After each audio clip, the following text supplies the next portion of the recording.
Bismillahirrahmanirrahim. Assalamualaikum warahmatullahi taala wabarakatuh. Selamat berjumpa kembali pemirsa dengan Abah dan Saktiawan di channel YouTube MTSN 3 TV.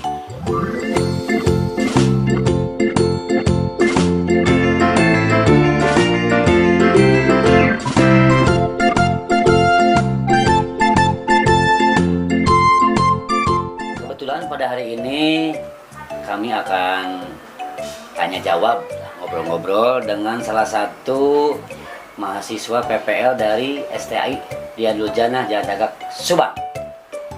Oke, oleh karena itu kita mulai ya. Dia adalah seorang PPL mahasiswa, tapi dia juga seorang pengajar di mana nih? Di MI An-Nur Gope Sindang Sari Kasomalang Subang. Salam Neng. Coba perkenalkan nama dan alamat dari mana nih? Ya, perkenalkan nama saya Ainur Toriko. Saya asal dari Tambak Dahan, Pamanukan. Iya. Nah, sekarang saya sedang tinggal di Ponpes Anur, Kasomalang, di MI Anur di situ. Udah lama ya? Lumayan. Iya. Berarti alamat asli di Tambak Dahan, sekarang Ya, di Anur. Anur di Kasomalang ya. Ya. Kemudian Neng, ini hobi kan? Hobi Neng mengajar atau gimana? Ya, hobi saya tuh mengajar juga, murojaah juga. Itu sih sebenarnya hobi kan sesuatu yang dilakukan berulang-ulang dan itu menjadi kesukaan. Mungkin itu kesukaannya. Ini Neng Ayu ya, pakai cadar ya, bukan apa-apa sih. Itu kan sejak kapan dan terinspirasi dari mana itu? Ya, alhamdulillah saya pakai cadar sudah 2 tahun. Jadi ya awalnya saya terinspirasi dari guru saya seperti itu. Kebetulan pas awal tahun corona, dan daripada saya memakai masker, saya ngikutin guru saya aja.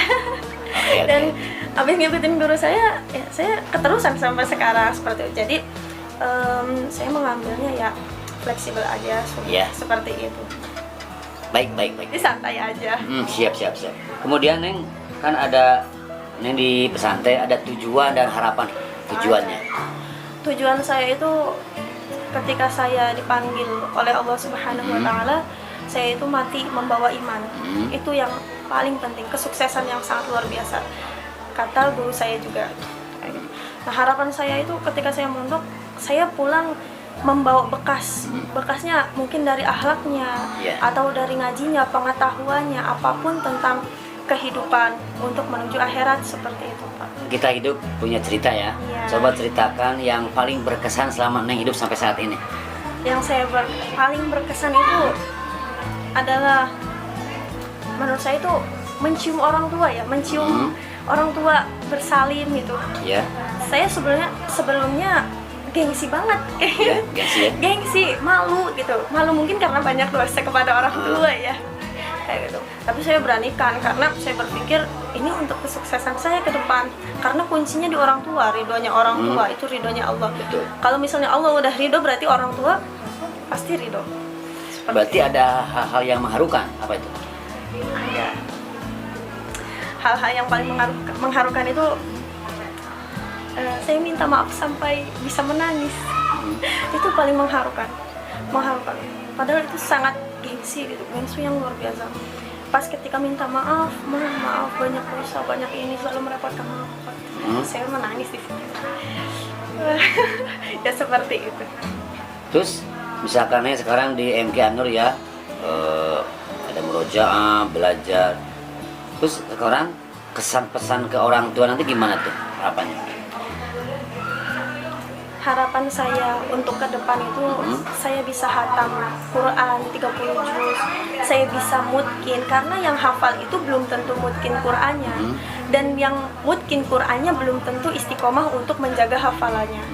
Saya berharap itu tertanam di diri saya, makanya saya dari sekarang ada waktu luang, saya kemanapun saya mengulang bacaan yang saya sudah hafal, seperti itu. Sekarang sudah berapa juz? Sudah ya, saya masih awal karena saya baru 2 bulan, tapi alhamdulillah saya sudah 1,5 juz, mau ke 2 juz.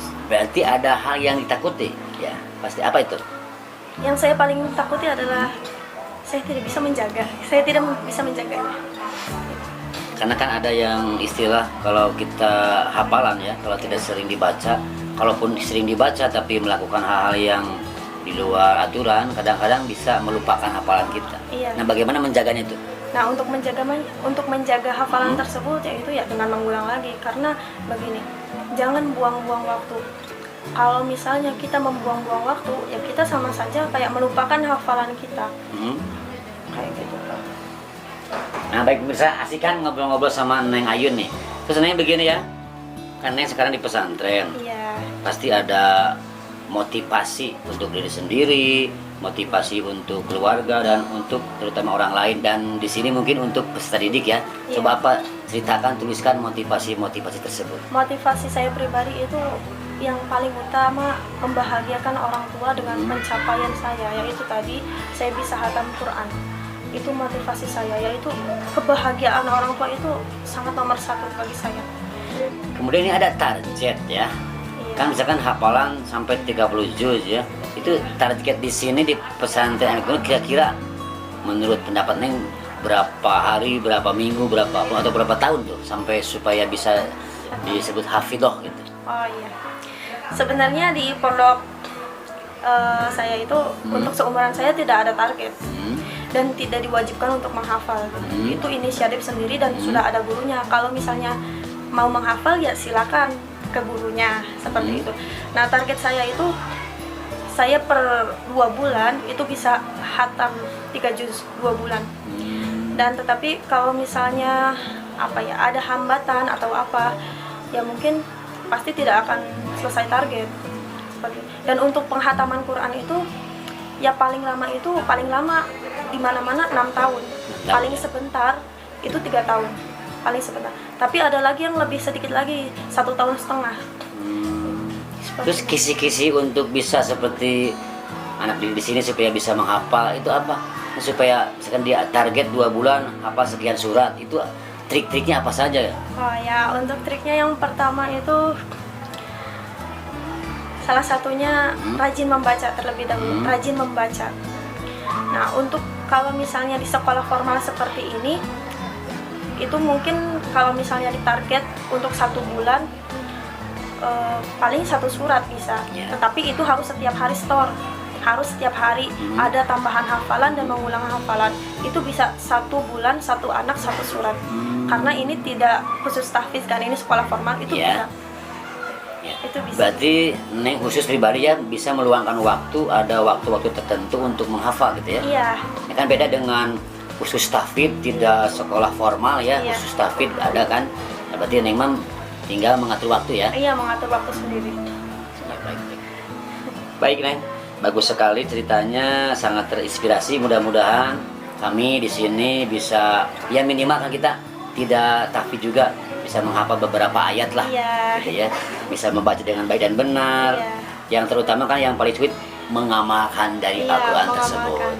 Nah, sebagai kata penutup Neng, coba sebelum ini ceritakan hal yang paling berkesan, kemudian untuk motivasi Neng sendiri dan untuk orang lain pemirsa.